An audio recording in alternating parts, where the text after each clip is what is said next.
Allez, comme ça. Ma passion.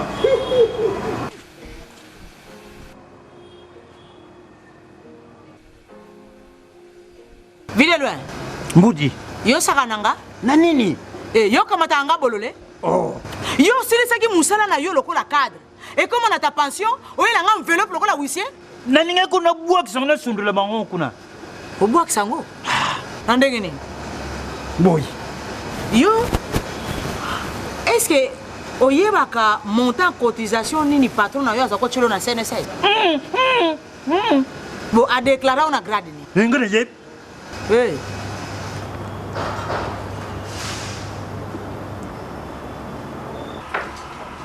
Oh, mon cher, tu as l'air préoccupé. Ah, chers collègues, c'est cette histoire des cotisations sociales de mes travailleurs qui me prend la tête. Et je pense que tu es en règle avec la CNSS. Ça, c'est un petit problème que je maîtrise et gère comme mes poches. Ah bon? Raconte, comment tu t'y prends? C'est simple, mon cher. Les travailleurs ne sont pas tes héritiers, moins encore tes associés. Il ne faut pas tous les immatriculer. Il ne faut pas non plus tout déclarer à la CNSS. C'est-à-dire? C'est-à-dire, par exemple, si tu as 500 travailleurs, tu déclares seulement pour 342 et tu minores leurs cotisations. Et les cadres, tu les déclares comme simples agents. Ah bon? Donc, non seulement tu ne déclares pas convenablement tes travailleurs, mais aussi tu ne verses pas correctement les cotisations telles que tu les perçois chez tes travailleurs. Tu as compris? Tu es sérieux? Oh mais très sérieux. C'est ce qui me permet de souffler. C'est un détournement. Hein? Tu risques même de faire la prison quand ça se saura. Qui le saura? Mon cher, ces gens-là n'ont pas le temps pour ça. Même pas l'intersyndical? Quel syndicaliste? Est-ce qu'ils s'en occupent même? Hein? Et aussi, il faut savoir leur fermer les yeux. Regarde.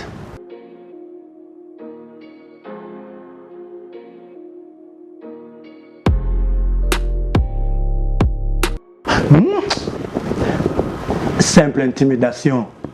Mon ami, autre temps, autre mœurs. La CNSS bénéficie désormais de l'appui de certains services de l'État tels que l'IGF et les parquets, qui ont le pouvoir de constater et de réprimer les infractions conformément aux dispositions pertinentes des articles 128 et suivants de la loi numéro 16/009 du 15 juillet 2016, fixant les règles relatives au régime général de sécurité sociale. Avec tes mauvaises pratiques, tu risques d'être sanctionné en payant de fortes amendes et pénalités pour détournement, entre autres. Tu es sérieux? Très sérieux. Il faut arrêter avec ces pratiques criminelles qui ne permettent pas aux travailleurs de jouir de leurs allocations familiales et de bénéficier d'autres prestations adéquates au moment de leur retraite. Merci, mon cher. Ah ouais, IGF a côté ma camboyo, n'a parqué. Pardon. Je dois tout régulariser. Tu as intérêt. Merci, hein, merci. Pas trop Zandoki. Moudi, pas trop Bomingaï. Ezaka ka patron na bino te. Na ba syndicaliste na bino. Po bango ni baza sansa kolanda la vie ya basali. Mais baza complice. Et c'est ngel to dénoncer bango ba kende bolo. Bakende Moudi, bakende. Bon, bah franc. Chers employeurs assujettis de la CNSS, régularisez votre situation auprès des centres de gestion de vos ressorts.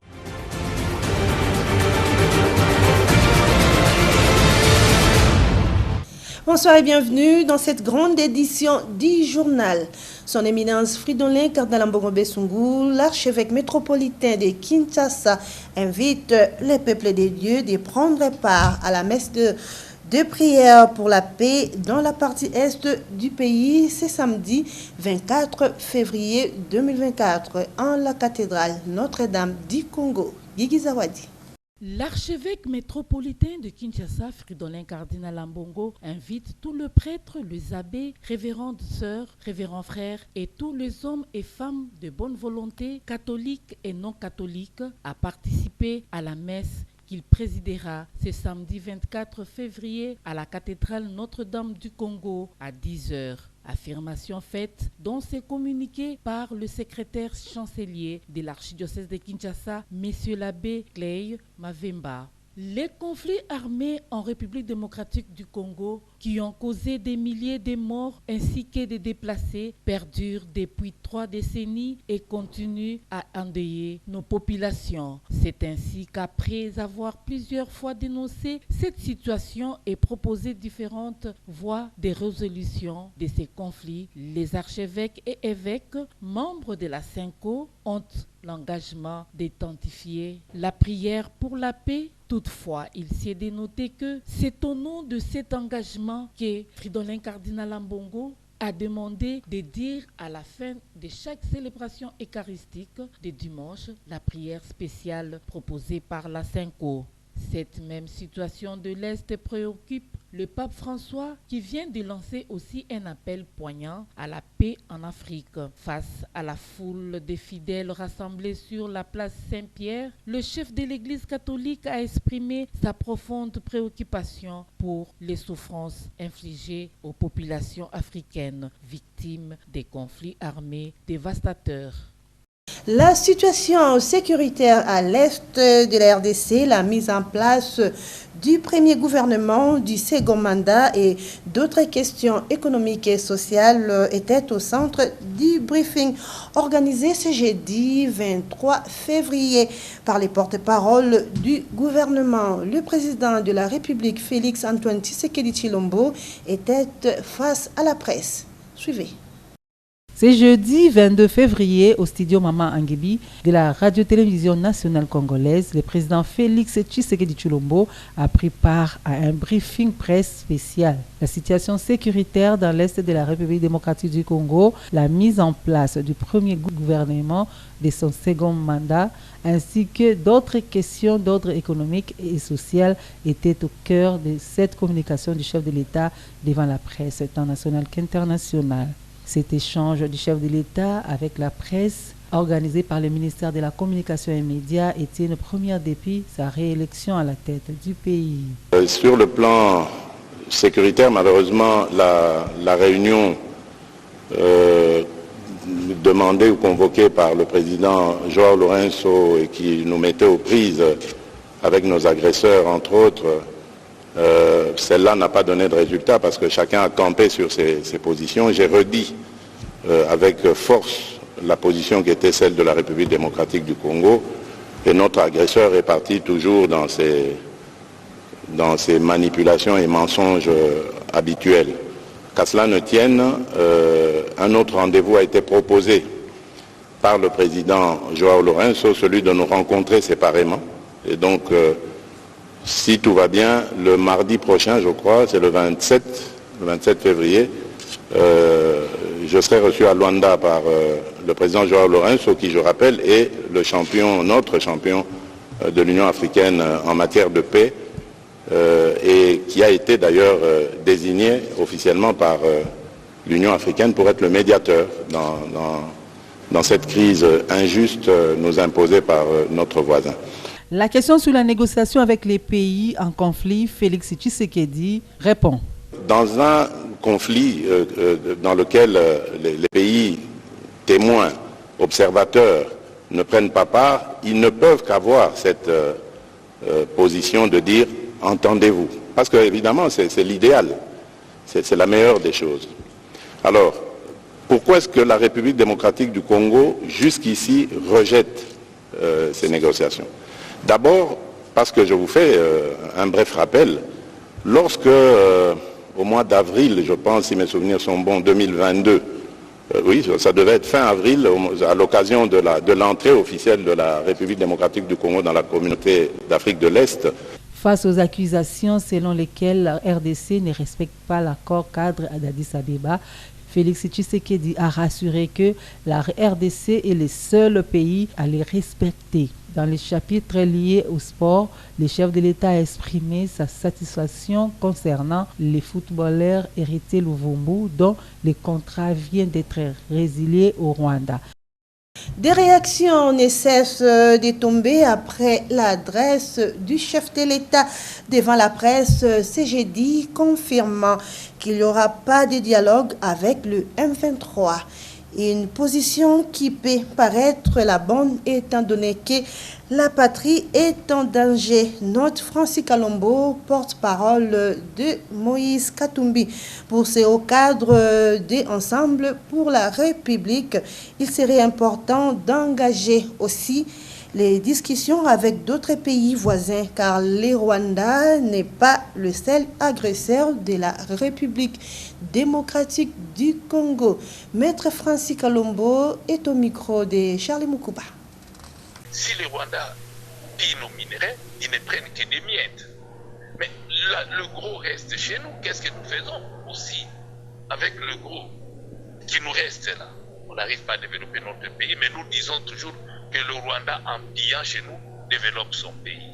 Ce n'est pas un modèle de gestion du Rwanda. Je ne suis pas là, mais je pose des questions par rapport à l'insécurité qu'il y a chez nous.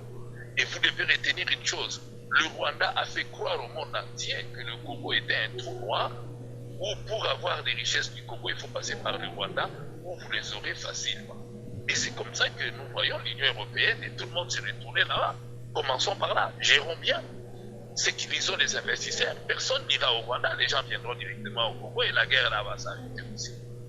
Puisque si nous pensons qu'elle est économique, apportons des bonnes solutions et nous allons, une fois de plus, le président de la République croit toujours aux étrangers. On a traité déjà les candidats des étrangers ici. Mais pour ramener la paix, il continue à croire que les étrangers viendront pour ramener la paix en République démocratique du Congo. Il continue à croire les accords de Luanda, Non, nous ne croyons pas à ça. Nous croyons à notre armée. Il faut montrer les biceps, il faut bien gérer au Congo, il faut bien rémunérer nos militaires. Je pense qu'il y aura une dissuasion et nous allons bel et bien gagner cette guerre. Parce que si les gens ne peuvent plus aller acheter au Rwanda, ils peuvent facilement venir en République démocratique du Congo et obtenir ce qu'ils arrivent à obtenir au Rwanda. Personne n'ira au Rwanda pour pouvoir acheter nos minéraux, les minéraux du sang. Alors sinon, nous allons continuer à crier, et bien les gens vont continuer à aller chercher ces minéraux de l'autre côté parce que c'est plus beau, c'est plus facile pour eux de les obtenir là-bas plutôt que de passer par chez nous. Il y a des tracasseries, il y a la corruption, il y a tout ça qui bat son plein. Donc ça c'est déjà en ce qui concerne l'aspect sécuritaire. S'agissant de l'organisation de l'opposition congolaise, question soulevée également par le chef de l'État lors de ses face-à-face avec la presse. Maître Francis Kalombo confirme que l'opposition congolaise est la mieux organisée étant donné qu'elle a le soutien du peuple congolais et elle n'a pas utilisé les machines à voter pour tricher aux élections du 20 décembre. Suivez. Vous savez, l'opposition est très organisée, même maintenant où nous parlons, vous connaissez vous-même, entre ceux qui ont été élus par des machines et ceux qui ont battu campagne auprès de la population, et vous n'avez qu'à interroger la population en confiance à qui. Nous sommes très organisés. Effectivement, si nous demandent de bien organiser pour qu'on parle, nous allons nous organiser pour qu'on puisse plus jamais nous voler la victoire. Ça, c'est une évidence. Toujours au cours de ces points de presse, le chef de l'État a annoncé la libération prochaine du journaliste Stani Boujakera, incarcéré depuis plus de 8 mois à la prison centrale de Makala. Le chef de l'État a promis de s'impliquer personnellement. Guigui Zawadi. Stani Boujakera, et vous avez entendu tout à l'heure avec le doyen Kibambi, j'ai parlé de la justice qui me donne beaucoup de soucis. Croyez-moi, je n'en dors pas. La justice, notre justice, elle est malade, même dans le traitement des dossiers. Bon, je crois qu'il est victime un peu de ça. Et j'ai vraiment décidé d'y mettre mon nez. Je n'aime pas faire ça. Je n'aime pas le faire, croyez-moi. Je le jure, vous êtes des journalistes, allez demander. Je n'ai jamais appelé un juge. Je leur fais confiance et j'insiste simplement pour qu'ils disent le droit comme il se doit, pour que nos compatriotes, enfin les citoyens, parce qu'il n'y a pas que nos compatriotes justiciables dans ce pays, en profitent. Et j'ai besoin d'une justice qui est correcte, qui est efficace. Parce que c'est comme ça, c'est sur cette justice que nous bâtirons l'état de droit que nous voulons, cet état qui va transformer le Congo. Donc je veux cette justice. Et à cause de leur tergiversation, peut-être que ce jeune homme est en train de moisir dans ce... Alors aujourd'hui j'ai posé cette question parce que je soupçonnais qu'elle viendrait de la part des journalistes. Donc je vous le dis solennellement, j'ai décidé de fourrer mon nez au moins pour une fois dans cette justice, en savoir plus dès demain, parce que j'aurai les retours dès demain, et je vais prendre la décision qu'il faudra prendre. Dans une déclaration faite ce jeudi 22 février 2024 depuis son quartier général, Angélie Norbert Louyeye soutient au effort l'absorption du conflit à l'Est ne sera possible que par le dialogue entre forces politiques en place formant accord cadre d'Addis Abeba. Jean-Jacques Mouladika. Chers compatriotes, constatant l'échec des mini-sommets, notamment de Luanda, et les accords entre belligérants pour pacifier l'Est de la République démocratique du Congo et face à la tuerie des Congolais dans la même partie du pays, l'Union des Républicains et son président Norbert Louyeye proposent l'application de l'accord d'Addis Abeba, la formule du dialogue interne entre forces politiques en place, y compris le M23. Dialogue politique auquel les Congolais M23 signataires de l'accord du 12 décembre 2013 de Nairobi vont prendre part. C'est à ce moment que nous allons juger de la bonne volonté ou de la mauvaise foi des Gagamins de se débarrasser de M23 qui souvent déclarent que le conflit est congolais, ainsi que de Félix Tshilombo de se solidariser de ses alliés dont il est accusé. Le refus de l'un ou de l'autre de s'impliquer à ce schéma sera identifié comme l'obstacle à la paix de la République démocratique du Congo et le vrai criminel. Pour Norbert Louyeye, l'histoire montre que Mobutu et Mouzé Laurent Désiré Kabila ont mal fini pour avoir refusé de dialoguer avec leurs belligérants. Cet opposant radical, chantre de l'accord cadre d'Addis Abeba, regrette que Félix Tshisekedi ferme les yeux face à l'hémorragie de l'Est en refusant les dialogues formant accord cadre d'Addis Abeba. L'Union des Républicains et alliés propose à la communauté internationale, particulièrement à l'ONU et à l'Union africaine, ainsi qu'aux médiateurs, de se focaliser d'abord aux problèmes internes de la République démocratique du Congo, d'annoncer et de convoquer les dialogues politiques issus de l'accord cadre d'Addis Abeba. Rendons-nous à l'est du pays où l'on signale les décès de 3 membres d'une famille, dont une mère avec ses 2 enfants et 4 blessés suite à l'explosion des bombes larguées par les rebelles du M23 dans la nuit du jeudi 22 et vendredi 23 février à Saké, au nord Kivu. Guigui Zawadi. 3 personnes, une mère et ses 2 enfants sont mortes et 4 autres blessés grièvement dans l'explosion de bombes larguées dans la nuit du jeudi 22 au vendredi 23 février dans la cité de Saké, au nord Kivu, par les rebelles du M23. D'après la société civile locale qui établit ses bilans provisoires, des combats violents survenus depuis la nuit du jeudi se sont poursuivis jusqu'à la fin de la matinée de ce vendredi, tout autour de la cité de Saké, dans le territoire de Massissi. C'est aux environs de 27 km au sud-est de la ville de Goma. Les acteurs de la société civile du territoire de Massissi affirment que ce énième assaut des rebelles sur la cité a été vigoureusement repoussé par l'armée et ses partenaires, dont la MONUSCO et la force de la SADC qui contrôle la cité et ses environs. Les mêmes sources corroborées par plusieurs autres témoignages concordant dans la zone précise que les rebelles ont tenté encore une fois de contourner la colline de Macha pour entrer dans la cité. C'est après avoir largué 3 bombes dans la cité, la société civile avance un bilan encore provisoire de 3 personnes tuées, dont une mère et ses 2 enfants. Dans le quartier de Mayuza, 4 autres ont été grièvement blessés, précise cette organisation. La cité de Saké, considérée comme la plaque tournante de la chefferie de Baoundé, est toujours visée par les attaques répétées des rebelles qui tiennent à occuper cette cité qui ouvre la voie à d'autres provinces. La RDC doit avoir une équipe de négociateurs permanents pour ne pas être victime d'un piège quelconque. Ce sont les propos de l'ancien gouverneur du Nord Kivu, Julien Paluku, au cours d'une conférence débat tenue à marge de la signature de l'accord cadre d'Addis Abeba.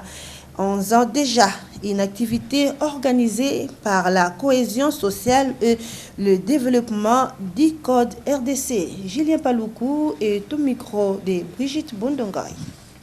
La question de l'Est, M. Omer, c'est une question complexe. Elle tire ses origines dans l'histoire du pays où, même à l'époque du Congo belge, du Congo indépendant, ce pays a toujours été considéré comme un butin de tout le monde. C'est le lieu où chacun vient puiser. Ça nous poursuit depuis l'État indépendant du Congo, depuis le Congo belge, depuis Léopold II. Donc pourquoi est-ce que nous, on n'a pas eu une métropole qui nous a colonisés comme ça a été, par exemple, pour la France, pour la Grande-Bretagne, pour ceci? C'est parce qu'on a estimé que tout le monde devait se retrouver ici. C'est le carrefour. Et ça nous poursuit jusqu'aujourd'hui. On continue à croire que le Congo, c'est le pays où chacun doit venir puiser ce qu'il veut. Et donc, il faut que les dirigeants que nous sommes, ou que nous allons être, puissent prendre conscience de cela. Et l'accord cadre nous rappelle un élément important que le professeur M. Labbé nous a rappelé ici, c'est la réforme du secteur de sécurité. Je crois que tout passe par là. Et vous voyez aujourd'hui, le président de la République a organisé un recrutement de près de 40 000 hommes. Je vous donne les statistiques des armées dans la région des Grands Lacs. Le Rwanda a 33 000 hommes, l'Ouganda a 65 000 hommes, le Burundi a 35 000 hommes à peu près. Et donc, mais nous, théoriquement, nous pourrions avoir autour de 100 et quelques 1000 hommes. Mais quand vous voyez la pyramide en âge et en grade de notre armée, c'est une pyramide renversée. C'est-à-dire, les plus âgés ou les plus gradés sont plus nombreux que les moins âgés ou les moins gradés. Et la conséquence, c'est que sur la ligne de front, vous n'avez personne. Voilà pourquoi le président a perçu cette grande problématique au sein de notre armée en lançant un recrutement. Dans l'actualité, le deuxième vice de la CENI, Didi Manara, a échangé avec les responsables des organisations de la société civile dans sa diversité. C'était dans la grande salle de la coordination de l'Église catholique en perspective de la tenue d'élections législatives et provinciales dans la province d'Ikwilu. Suivez. Devant une assistance de plus de 300 participants, d'entrée, les représentants du président Denis Kadima Kazadi a évoqué pour les dénoncer l'attitude d'intolérance et les manques de civisme affichés par les parties prenantes au processus électoral lors du déroulement des élections législatives nationales et provinciales du 20 décembre 2023 dans la circonscription électorale de Massimanimba, ce qui a contraint la plénière de la CENI à annuler le vote dans cette circonscription électorale du Kwilu.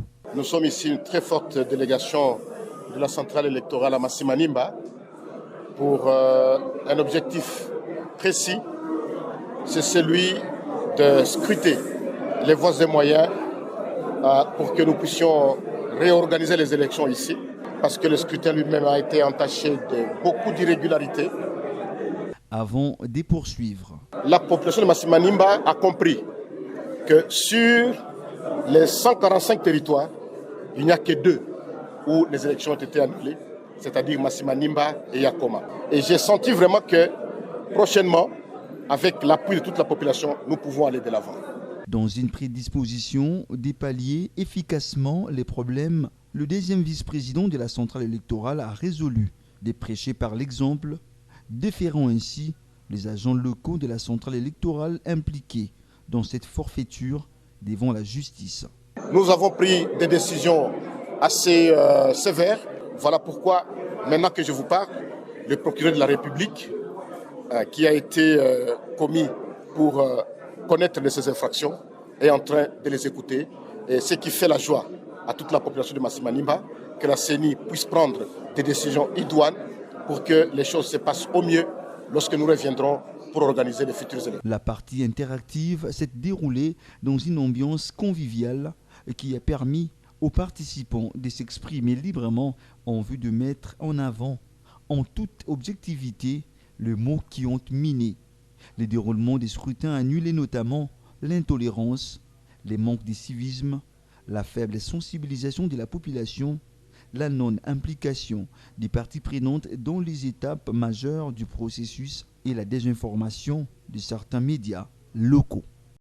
Durant 3 jours, soit du 22 au 24 février 2024, les médecins affiliés au syndicat national des médecins venus des différentes provinces de la République démocratique du Congo prennent part au 6e Conseil national et premier congrès extraordinaire du SINAMED. Ces assises se tiennent au centre Nganda dans la commune de Kintambo. De plus amples détails dans cet élément signé Brigitte Bondongoy.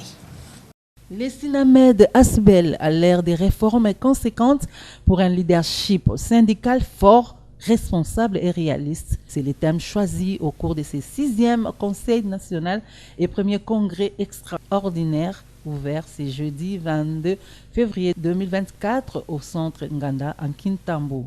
Assises convoquées par le syndicat national des médecins pour réformer leur structure, échanger et partager les expériences. Plus d'une centaine de médecins affiliés à ces structures sont venus de 26 provinces de la République démocratique du Congo y participent. Devant les personnalités des marques ainsi que d'autres invités, le secrétaire général de ces syndicats a appelé ses collègues à travailler dur pour donner à ces syndicats un nouveau souffle. Dr John Senga donne ici d'autres détails. L'objectif est unique, c'est-à-dire nous avons des problèmes qui nécessitent une décision du Congrès, qui dépasse le niveau du bureau exécutif national. C'est comme ça que nous avons recouru par les voies légales et statutaires, c'est-à-dire l'article 20 de nos statuts, qui nous demande de pouvoir nous réunir en congrès extraordinaire lorsque le besoin se fait sentir. Nous nous sommes d'abord réunis pour le Conseil national. Et le Conseil national a pour compétence de recevoir et d'analyser le rapport d'activité et de fonctionnement de tous les bureaux, à tous les niveaux, au niveau national, provincial et sectionnel. Et donc nous allons faire une autopsie pour que ce qui ne va pas bien puisse être amputé et élagué, pour que nous puissions aller avec des vertus, avec des valeurs. Nous ne voulons plus des antivaleurs au SINAMED. Invité à ces assises comme intervenant, le vice-ministre de la Santé, le docteur Serge Emmanuel Olen, a appelé les médecins congolais pour lever les équivoques et regarder dans la même direction. Il les a promis de fournir énormément d'efforts pour améliorer leurs conditions de vie. Débuté ce jeudi 22 février 2024, ce congrès prendra fin le samedi 24 février par l'élection du nouveau comité du SINAMED. La Direction générale des recettes de Kinshasa, DGRK, a dévoilé le numéro de son call center et il s'agit de numéro de tous ses services. De plus amples détails dans cet élément signé Charles Moukouba et Jean-Jacques Mouladika. Le call center de la Direction générale des recettes de Kinshasa, DGRK, est constitué de numéros de tous ses services, indique les communiqués de la Direction de la coordination, études et contentieux. Il s'agit des services suivants. Procédure, direction de la coordination, études et contentieux. plus 243 85 35 60 945. Télédéclaration, direction de l'informatique et bureautique, plus 243 84 01 87 286. Information et alerte, cabinet directeur général, plus 243 81 40 44 786. Enfin, réservation, audience, protocole directeur général, plus 243 81 78 91 715. C'est ce qui marque la fin de cette grande édition du journal réalisée par Roger Chita. Merci de l'avoir suivi.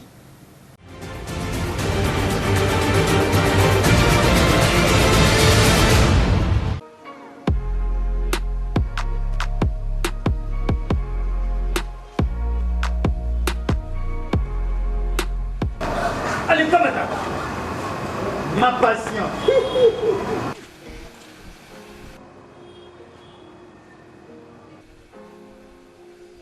Vile loin. Mbudi. Yo sakananga. Na nini? Yo kamata anga bolole. Oh. Yo silisaki musala na yo lokola cadre. Et comme on a ta pension, oyo na nga enveloppe lokola huissier. Na ninga kuna buak sangna sundula bango kuna. O buak sango. Na ndenge nini? Boy.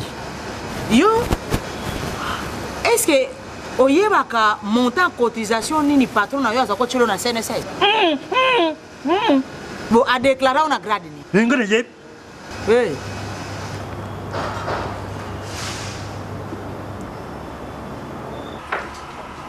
Oh, mon cher, tu as l'air préoccupé. Ah, chers collègues, c'est cette histoire des cotisations sociales de mes travailleurs qui me prend la tête. Et je pense que tu es en règle avec la CNSS. Ça, c'est un petit problème que je maîtrise et gère comme mes poches. Ah bon? Raconte, comment tu t'y prends? C'est simple, mon cher. Les travailleurs ne sont pas tes héritiers, moins encore tes associés. Il ne faut pas tous les immatriculer. Il ne faut pas non plus tout déclarer à la CNSS. C'est-à-dire? C'est-à-dire, par exemple, si tu as 500 travailleurs, tu déclares seulement pour 342 et tu minores leurs cotisations. Et les cadres, tu les déclares comme simples agents. Ah bon? Donc, non seulement tu ne déclares pas convenablement tes travailleurs, mais aussi tu ne verses pas correctement les cotisations telles que tu les perçois chez tes travailleurs. Tu as compris? Tu es sérieux? Oh mais très sérieux. C'est ce qui me permet de souffler. C'est un détournement. Hein?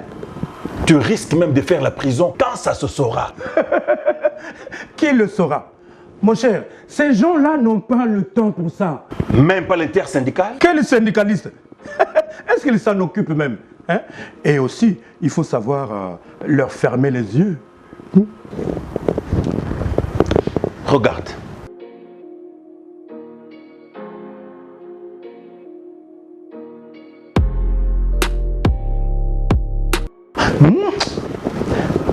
Simple intimidation.